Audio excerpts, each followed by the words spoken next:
Hello everyone, welcome back to my channel. I hope you all are fine. I am Mahima Dabas और आज हम शुरू करेंगे क्लास 10 पॉलिटिकल साइंस का एक नया chapter, gender, religion and caste. आज हम पढ़ेंगे gender and politics. So let's get started.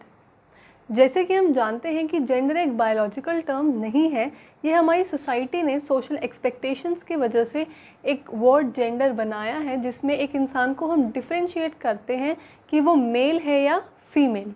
So first topic इसमें है पब्लिक और प्राइवेट डिवीज़न। आपकी बुक में एक वर्ड है सेक्सुअल डिवीज़न ऑफ लेबर।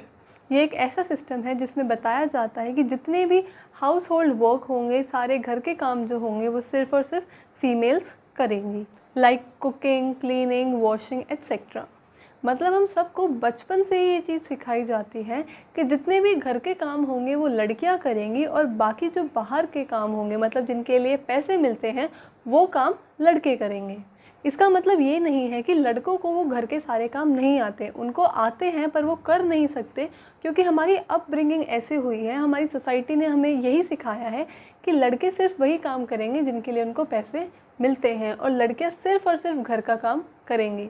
इसके एग्जाम्पल्स हैं कि जैसे टेलर्स होते हैं या रेस्टोरेंट्स में शेफ्स होते हैं, मोस्टली वो मेन होते हैं। और इसका मतलब ये नहीं है कि विमेन जो है वो आउटसाइड वर्क नहीं कर सकती, घर के बाहर नहीं जा सकती। वो घर के बाहर जा सकती है, घर के बाहर के काम कर सकती है, लेकिन वो काम होते हैं लाइक खेतों में काम करना। बहुत सारी जगह ऐसे है जहाँ पे डायरेक्ट वाटर सप्लाई नहीं होती, तो वेल में से पानी निकालना है तो विमेन वहाँ से जाके पानी लेके आएगी। सो इसका सीधा सा ही कंक्लूजन निकलता है कि जिस काम के लिए पैसे दिए जाते हैं वो काम करेंगे मेन, और जो काम घर का है जिसके लिए कोई भी पैसे नहीं दिए जा रहे वो काम करेंगी विमेन। सो जो ये जेंडर डिवीज़न है, इसकी वजह से जो विमेन का स्टेटस है या विमेन के इम्पोर्टेंस है वो सोसाइटी में कम हो गई, स्पेशली पॉलिटिक्स में। जैसे कि पहले होता था कि जो लड़कियां होती थी उनके पास वोट करने का राइट नहीं होता था, वो अपना ओपिनियन नहीं दे सकती थी पॉलिटिकल मैटर्स में। लेकिन धीरे धीरे टाइम के साथ लोगों की सोच बदली और विमेन ने भी अपने लिए आवाज़ उठाई, बहुत सारे एजिटेशंस हुए, मूवमेंट्स हुए। तो जो ये विमेन थे, इन्होंने अपने मूवमेंट्स के थ्रू डिमांड की कि हमें भी इक्वल अपॉर्चुनिटीज़ मिलनी चाहिए, इक्वल राइट्स मिलने चाहिए, हमें भी एक लीगल स्टेटस चाहिए पॉलिटिक्स में, जो एजुकेशनल फैसिलिटीज़ हैं वो उनको मेन जितनी ही मिलनी चाहिए। तो जो रेडिकल विमेंस थी वो अपने मूवमेंट्स के थ्रू अपनी पर्सनल और फैमिली लाइफ में इक्वल स्टेटस चाहती थी, और इन मूवमेंट्स को बोला गया फेमिनिस्ट मूवमेंट्स। फेमिनिस्ट का मतलब होता है कि एक औरत या एक आदमी जो बिलीव करता है कि दोनों जेंडर्स को इक्वल अपॉर्चुनिटीज़, इक्वल राइट्स मिलने चाहिए, उसको हम फेमिनिस्ट बोलते हैं। जो ये एजिटेशंस हुई, मूवमेंट्स हुई, इन्होंने बहुत हद तक विमेंस की कंडीशन इम्प्रूव की और आज हर एक फील्ड में विमेन पाई जाती हैं।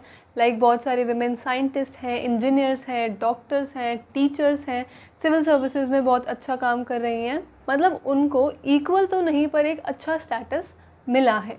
और कुछ कंट्रीज़ तो ऐसी हैं जो मेन से ज़्यादा राइट्स विमेन को देती हैं, like Sweden, Norway and Finland. In countries में विमेन की लाइफ बहुत ही अच्छी है और इक्वल अपॉर्चुनिटीज़ इनको मिलती है।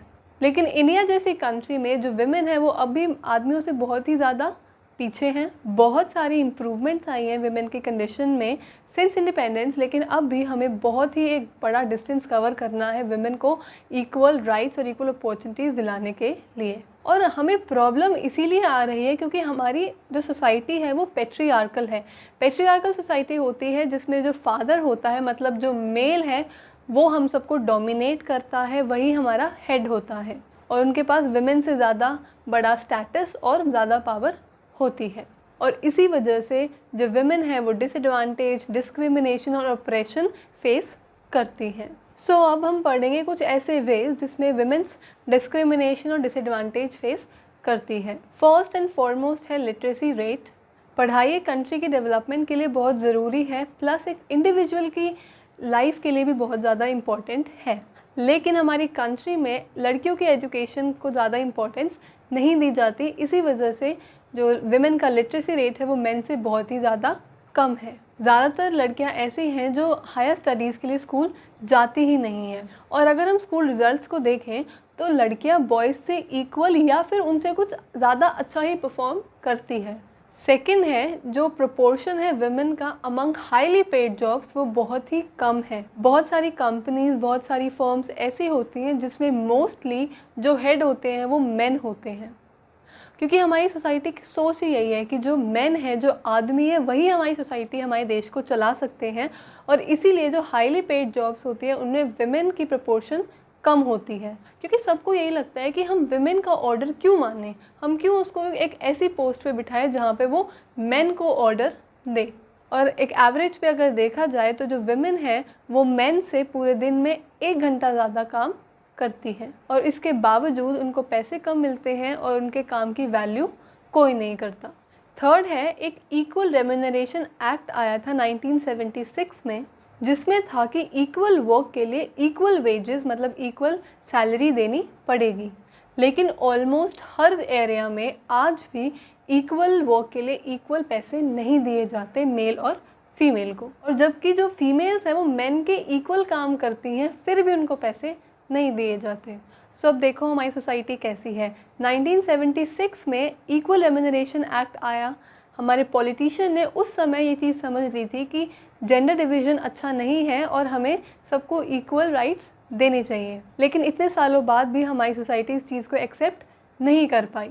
बहुत सारे ऐसे एरियाज़ हैं इंडिया में जहाँ पे जो पेरेंट्स हैं वो प्रेफर करते हैं कि उनको बेटा पैदा हो, तो वो पहले ही, अगर कोई गर्ल चाइल्ड है तो उसको पैदा होने से पहले ही अबॉर्ट करवा देते हैं, जिसकी वजह से जो सेक्स रेशो है इंडिया का पर 1000 मेल, जो फीमेल्स का प्रोपोर्शन है वो बहुत ही ज़्यादा कम है। डेली केसेस आते हैं विमेन के अगेंस्ट, एक्सप्लॉयटेशन की, हैरेसमेंट की, रेप केसेस इतना बढ़ रहे हैं। हम कहते हैं कि अर्बन एरियाज़ तो मतलब इतना मॉडर्न है, सिटी लाइफ इतनी अच्छी है, कुछ अच्छी नहीं है। सबसे ज़्यादा अनसेफ विमेन के लिए अर्बन एरियाज़ हैं। और अब तो ऐसा टाइम आ चुका है कि खुद का घर विमेन के लिए सेफ़ नहीं है। घर के अंदर डोमेस्टिक वायलेंस होती है, मार पिटाई होती है, शादी के बाद डाउरी मांगते हैं, डाउरी के लिए किसी का मर्डर कर दिया, ऐसे ऐसे केस रोज़ आते हैं। तो मतलब हमारी सोसाइटी जो है, हम कहते हैं कि हम मॉडर्न हो चुके हैं, पर अभी भी हमारी सोच कहीं ना कहीं ऐसी है कि जो विमेन है वो मेन से बहुत नीचे हैं, और विमेन सिर्फ और सिर्फ मेन की वजह से ही कुछ कर सकती है। खुद की उसकी कोई लाइफ नहीं है और इंडिविजुअल उसका कोई ओपिनियन नहीं है। Our next topic is women's political representation. ये एक वेल नोन फैक्ट है कि विमेन की प्रॉब्लम तब तक सॉल्व नहीं होगी जब तक हम इस जेंडर डिवीजन के टॉपिक को पॉलिटिक्स में नहीं लेके आएंगे, और विमेन की प्रॉब्लम को सबसे अच्छे से एक विमेन ही समझ सकती है। सो इसीलिए जो बहुत सारी फेमिनिस्ट मूवमेंट्स हुई या जो विमेन की जो मूवमेंट्स हो रही थी वो सिर्फ इसीलिए थी कि उन्हें पॉलिटिकल रिप्रेजेंटेशन मिले, जिससे कि वो प्रॉब्लम्स विमेन की सॉल्व कर सकें। इंडिया में विमेन का जो प्रोपोर्शन है लेजिस्लेचर में वो बहुत ही ज़्यादा कम है। पहली बार 2009 में विमेन का जो परसेंटेज था लोकसभा में वो 10% क्रॉस किया था, और विमेन का शेयर लेस देन 5% है इन स्टेट असेंबलीज़। और विमेन को पॉलिटिकल रिप्रेजेंटेशन देने में इंडिया का नंबर जो है वो बिल्कुल बॉटम में है, बिल्कुल नीचे है। बेशक एक विमेन चीफ मिनिस्टर बन जाए या प्राइम मिनिस्टर बन जाए, लेकिन जो मैक्सिमम मेंबर्स होंगे हाउस के वो ज़्यादातर मेल होंगे। इसका सोल्यूशन सिर्फ यही है कि एक total number of seats reserve कर दी जाए विमेन के लिए, कि इतनी सीट्स तो उनको देनी ही पड़ेंगी। और ये चीज़ सबसे पहले की पंचायती राज ने, जिसमें 1/3 जो सीट्स हैं वो रिज़र्व कर दी गई विमेन के लिए इन पंचायत एंड म्यूनिसिपैलिटीज़। और अब अर्बन और रूरल के लोकल बॉडीज़ में 10 लाख विमेन रिप्रेजेंटेटिव्स हैं। और बहुत सारी विमेन डिमांड कर रही हैं कि लोकसभा और स्टेट असेंबलीज़ में भी उन्हें एटलीस्ट 1/3 सीट्स तो रिज़र्व्ड मिलनी चाहिए विमेन के लिए। कई सालों से ये बिल पार्लियामेंट में पेंडिंग पड़ा है, लेकिन होपफुली इन फ्यूचर इस चीज़ पे एक्शन लिया जाएगा और विमेन को इक्वल अपॉर्चुनिटीज़ पॉलिटिक्स में भी दी जाएगी। सो हमारा टॉपिक था जेंडर एंड पॉलिटिक्स। क्वेश्चन ये आता है कि पॉलिटिक्स में जेंडर का क्या काम? लेकिन अगर हम पॉलिटिक्स में जेंडर को नहीं लाते, नहीं दिखाते कि जेंडर डिवीज़न कैसे हो रहा है, कैसे अनइक्वल ट्रीटमेंट हो रहा है फीमेल्स के साथ, तो जो ये इशू है ये कभी सॉल्व नहीं हो पाता। पॉलिटिक्स एक ऐसी चीज़ है जहाँ पे अगर हम कोई मुद्दा लेके आते हैं तो उसका कुछ ना कुछ सोल्यूशन ज़रूर निकलता है। So that's it. इस वीडियो में इतना ही। नेक्स्ट वीडियो में हम पढ़ेंगे रिलीजन, कम्युनलिज्म एंड पॉलिटिक्स। अगर आपको मेरी वीडियो अच्छी लगी so you know the drill, like, share and subscribe. Thank you and stay safe.